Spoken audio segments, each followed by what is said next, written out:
The phone screen glowed in the dark, casting a sickly blue light across my face as I stared at the message. Meet me at the usual spot. 10 p.m. Don't tell him. My thumb hovered over the reply button, heart hammering so loud it drowned out the soft hum of the refrigerator in our quiet kitchen.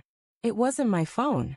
It was Sarah's, left face up on the counter, buzzing like a warning siren.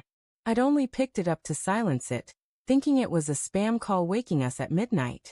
But now, the words burned into my retinas, each syllable a shard of glass in my chest.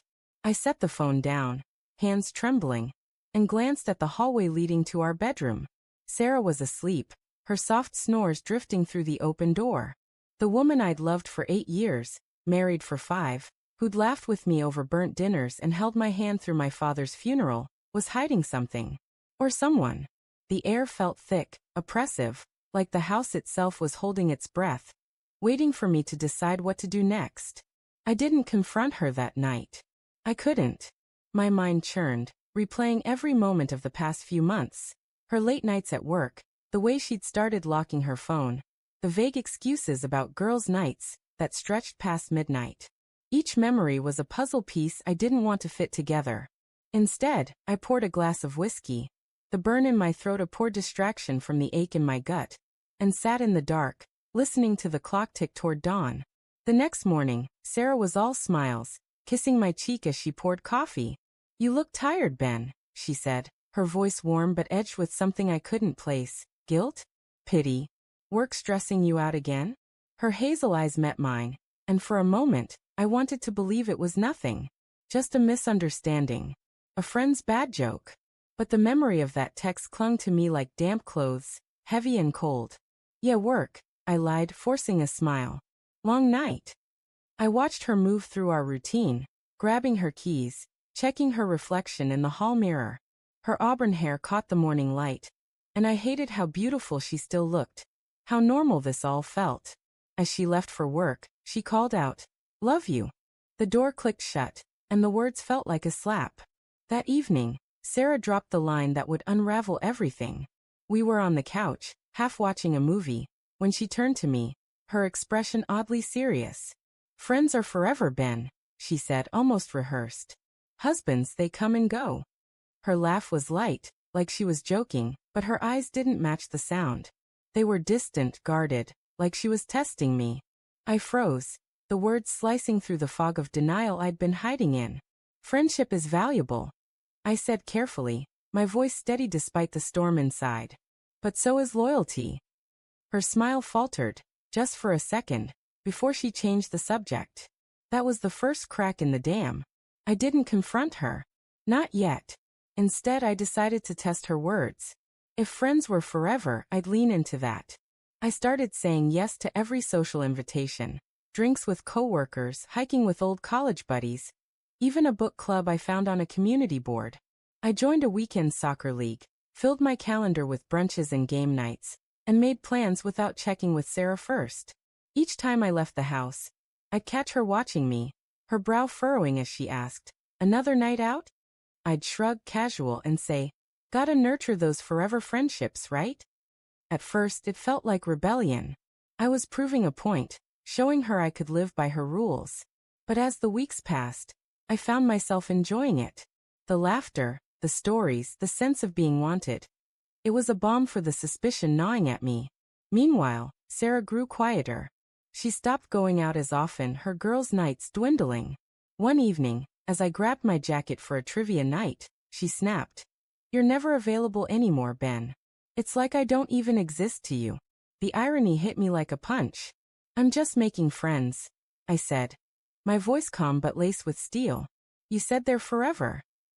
Her face crumpled, and for the first time, I saw something like fear in her eyes. Not guilt, not yet, just the realization that her game, whatever it was slipping out of her control. The truth came out 6 weeks later. Not in a blaze of confrontation but in a quiet, devastating moment. I'd come home early from a canceled poker night, the house dark except for a faint glow from the living room. Sarah was on the couch, her phone in hand, tears streaming down her face. She didn't hear me come in. I stood in the doorway, watching as she typed, then deleted, then typed again. The screen lit up her face and I saw the name at the top of the chat. Mark. Mark. Her coworker. The one she'd mentioned in passing, always with a casual laugh, like he was just a friend. I'd met him once, at her office Christmas party. Tall, charming, the kind of guy who made everyone feel like they were his best friend. I'd shaken his hand, oblivious, while Sarah stood beside me, her arm linked with mine. Sarah, I said, my voice low. She jumped, the phone clattering to the floor. Her eyes widened, and in that moment I knew. No more doubts, no more rationalizing. The truth was written in her panic, her trembling hands, the way she stammered. It's not what you think. But it was.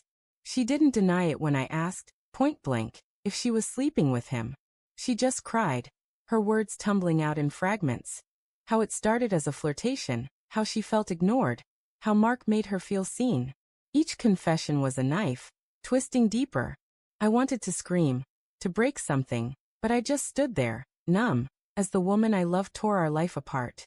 I didn't mean for it to happen, she sobbed. I love you, Ben. I got lost. Lost? I echoed, my voice breaking. You chose this. Every text, every lie, you chose him over me. She reached for me, but I stepped back, the space between us a chasm.